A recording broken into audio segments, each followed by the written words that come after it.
falar um pouquinho de ovário, falar um pouquinho de câncer de ovário. Eu vi que a Anne tá aqui e eu vou aproveitar uma pergunta que eu tive de uma paciente de ovário. Eu até falei que eu ia respondê-la aqui no café, porque era uma pergunta muito complexa. Então, ela me perguntou o seguinte, ela falou, doutora, eu tenho câncer de ovário com metástase. Então, primeiro vamos traduzir, né, do oncologês para a linguagem que todo mundo entende. Ela tem um câncer de ovário que não está só no ovário mais, que ele passou para outros órgãos, ou que ele passou para os órgãos que estão ao redor, no caso, peritônio. Então, ok, então ela tem um câncer de ovário metastático. E aí ela me referiu que ela tem a mutação do BRCA1 e BRCA2. Vou traduzir isso aí para vocês também. A mutação do BRCA1 e do BRCA2 é uma mutação genética, que a pessoa já nasce com ela, que a pessoa, nos casos onde existem muitos cânceres de mama, de ovário, ela é hereditária, ela é herdada da família. A pessoa que tem essa mutação do BRCA1, BRCA2, tem uma chance muito maior de desenvolver câncer de ovário e câncer de mama. Então, essa paciente, ela tem essa mutação do BRCA1. E ela me falou que, apesar de ter essa mutação do BRCA1, o olaparib não funcionou para ela. Aí ela perguntou se eu entendia por quê. Por que o olaparib não funcionou para ela, sendo que ela tem câncer de ovário e tem a mutação do BRCA1? Aí entra um conceito, né, que eu vou tentar explicar para vocês. No câncer de ovário, a gente divide aquelas pacientes que são platino-sensíveis e platino-resistentes. Por que a gente fala platino-sensível? Novamente, o dicionário oncologês. Platina é a principal quimioterapia que a gente faz para câncer de ovário. Então, enquanto o tumor de ovário, ele responde, ele diminui com a quimioterapia baseada em platina, a gente chama ele de platino sensível. O que quer dizer? Ele reage, ele responde à quimioterapia à base de platina. E no ovário a gente costuma usar carboplatina, paclitaxel, a gente costuma usar isso. A partir do momento onde o câncer de ovário passa a não responder mais com a quimioterapia baseada em platina, em carboplatina, em cisplatina, a gente chama ele de platino resistente. E quando ele vira platino resistente, a chance também dele responder ao olaparib, a esses medicamentos que são que são contra essas mutações BRCA1 e BRCA2 é menor. Então pode ser por isso que essa paciente do câncer de ovário falou que o olaparib para ela não está funcionando. Pode ser que ela esteja numa fase onde o tumor se tornou platino resistente, ou seja, ele não mais responde à quimioterapia baseada em platina e com isso dificulta também a resposta a esses medicamentos novos, tá? Então, um pouquinho de câncer de ovário, que eu queria responder essa dúvida. E agora eu quero dúvidas de vocês aqui, tá? Dúvidas de vocês. Eu vou ver se temos mais perguntas. Doutora, quando não tem nenhum caso na família, é indicado fazer exame genético? Quando não tem nenhum caso, não, Marisa. Não. Quando não tem nenhum caso, não. Mas aí você tem que dar uma pesquisada, né? Ver primas, avós, ver se não tem realmente nenhum histórico de câncer de mama, de ovário.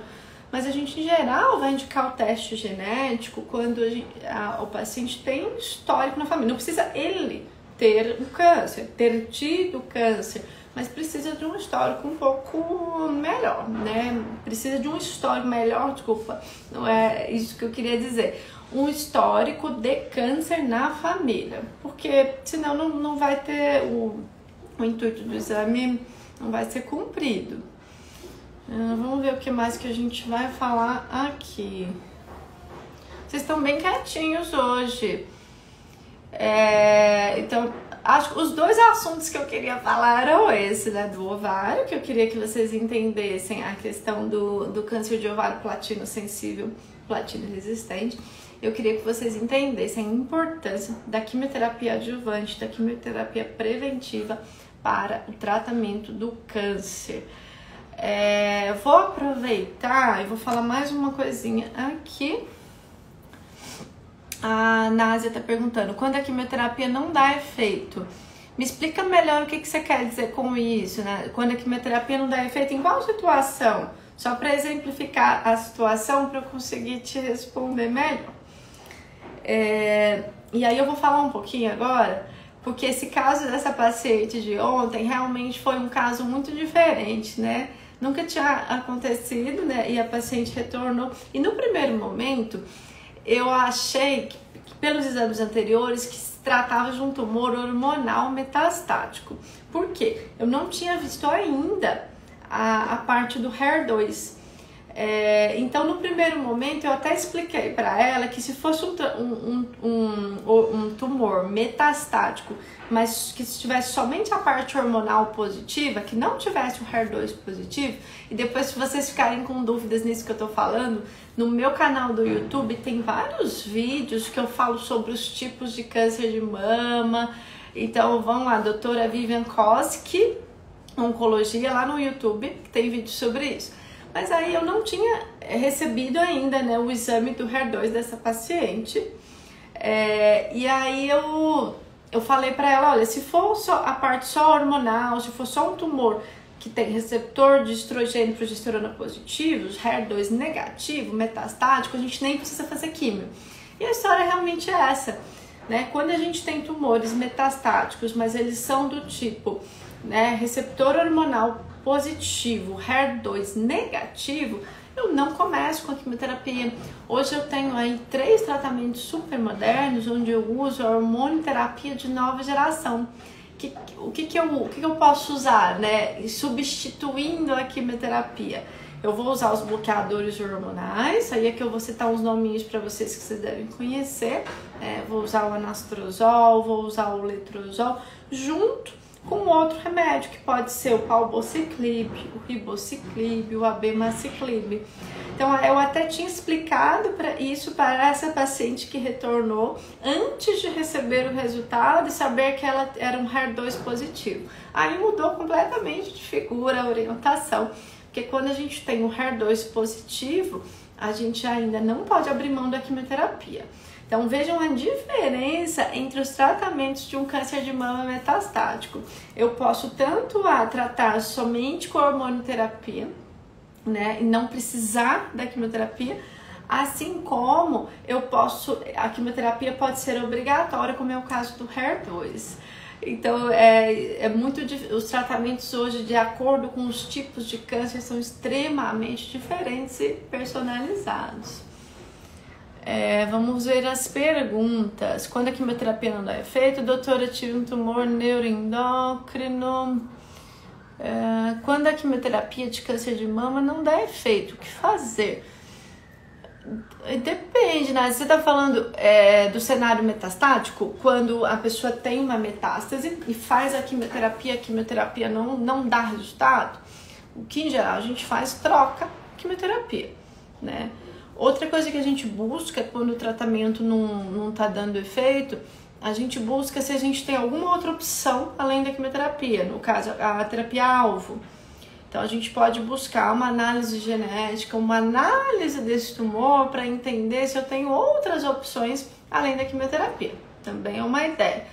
A gente precisa ver também se esse tumor pode ser sensível à imunoterapia. Então a gente tem também alguns exames que a gente pede no tumor para entender se a imunoterapia pode funcionar para ele ou não. Então, em geral, quando uma quimio não dá certo, e o que é quimio não dá certo? O tumor progrediu, o tumor cresceu, não funcionou para aquele tumor. Ou o tumor, por exemplo, adquiriu uma resistência.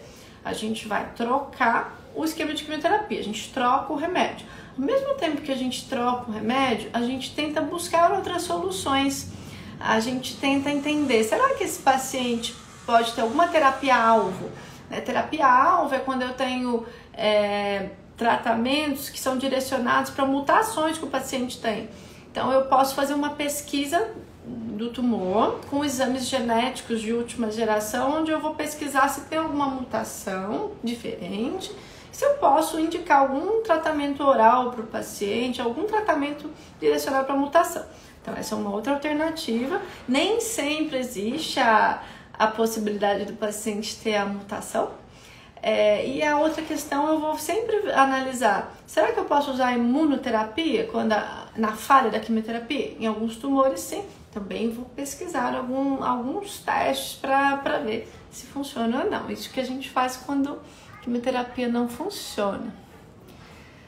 Quanto tempo depois da quimioterapia deve-se fazer a radioterapia?